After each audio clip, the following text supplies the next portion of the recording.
নাটোর শুনলেই বাংলাদেশের বৃহত্তম বিল চলন বিলের কথা সবার আগে মনে পড়ে যায়। আজকের ভিডিও থাকছে বাংলাদেশের বৃহত্তম বিল চলন বিল নিয়ে।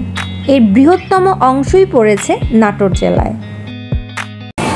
আসসালামু আলাইকুম, আমাদের চ্যানেলের নতুন একটি ভিডিও দেখার জন্য আপনাদেরকে জানাচ্ছি স্বাগতম।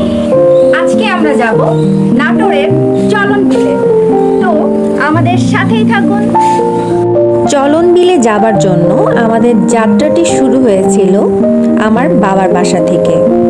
আমার বাবার বাসাটি নাটোর জেলার সিংড়া থানার চামারি ইউনিয়নের চকবুলারামপুর গ্রামে অবস্থিত। আপনারা যে কোনো জায়গা থেকে নাটোরে এসে নাটোর থেকে যে কোনো সিএনজি বা অটো ভাড়া করে চলন বিলে চলে আসতে পারবেন। বাংলাদেশের সবচেয়ে বড় বিলের নাম চলন বিল।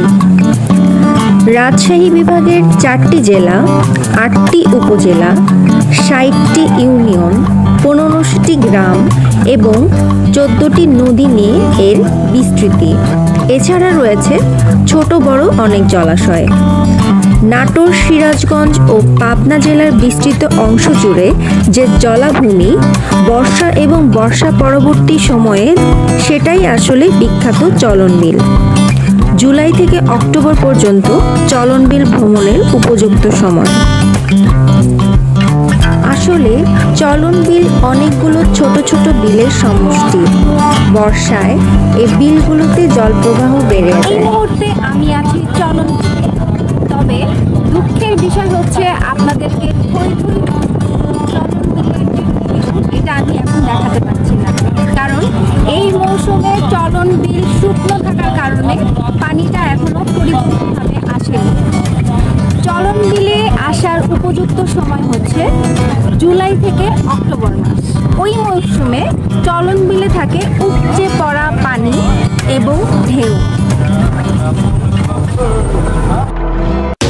ব্রহ্মপুত্র নদ যখন তার প্রবাহপথ পরিবর্তন করে বর্তমান যমুনায় রূপ নেয়, সে সময়ই চলন বিলের সৃষ্টি হয়।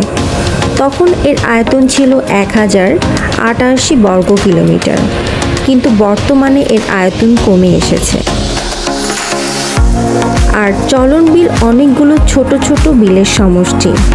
বর্ষায় এই বিলগুলোতে জলপ্রবাহ বেড়ে একসঙ্গে বিশাল এক বিলের সৃষ্টি করে। চলন বিলের সবচেয়ে বড় অংশ পড়েছে নাটোরে। নাটোর জেলার সিংড়া উপজেলায় রয়েছে চলন বিলের একটি বড় অংশ। আমি এখন যেখানে হেঁটে বেড়াচ্ছি আর আপনারা যে অংশগুলো এখন দেখতে পাচ্ছেন এবং এই রাস্তা এবং এখন যা যা দেখছেন, এগুলো কিন্তু আসলে কোনো কিছুই শুকনো থাকে না। বর্ষা এবং বর্ষা পরবর্তী মৌসুমে এই জায়গাগুলোতে পানিতে থই থই করে ভরে ওঠে, আর তখনই এর নাম হয়ে ওঠে চলন বিল। চলন বিলের মাটি খুবই উর্বর। পানি শুকিয়ে গেলে, অর্থাৎ এখন, এটি হয়ে উঠছে কৃষকদের জন্য শস্য খনি। এখানে বিভিন্ন ধরনের আবাদ করে থাকেন কৃষকরা। চলন বিল মৎস্য খনিও বটে। এখানে পাওয়া যায় দেশি পুঁটি, গজার, বোয়াল, শোল মাছ, টাকি মাছ, ট্যাংরা, পাটাশি, খলসা, বাইন, কাকলা, চিতল, চেলা, আইকর, শিং ও নানান ধরনের দেশি মাছ। মূলত বর্ষার শেষ নাগাদ চলে মাছ ধরার মহোৎসব। আপনি যদি এইসব দেশি মাছ খেতে চান এবং চলন বিলের প্রকৃত সৌন্দর্য দেখতে চান, তাহলে আপনাকে অবশ্যই এখানে আসতে হবে বর্ষার পরবর্তী মৌসুমে। বর্ষা পরবর্তী মৌসুমে আপনারা যদি চলন বিল দেখতে আসেন, তখন আপনারা ঠিক এরকম একটা বিল দেখতে পারবেন, যেখানে অনেক ঢেউ থাকবে এবং আপনি নৌকা ভ্রমণ করেও অনেক আনন্দ পাবেন। আর এখানে তো পিকনিক লেগেই আছে, অর্থাৎ নৌকা ভ্রমণ লেগেই আছে। আর এখানে সূর্যাস্ত দেখতেও কিন্তু আসলে অসাধারণ লাগে। তবে ইনশাআল্লাহ আমি কোনো এক বর্ষার মৌসুমে আপনাদেরকে এই চলন বিলের প্রকৃত সৌন্দর্য দেখানোর চেষ্টা করব। তবে এখন চলন বিল শুকিয়ে যাওয়ার ফলে এখানে বসেছে মেলা, বেড়েছে মানুষ এবং জনসমাগম।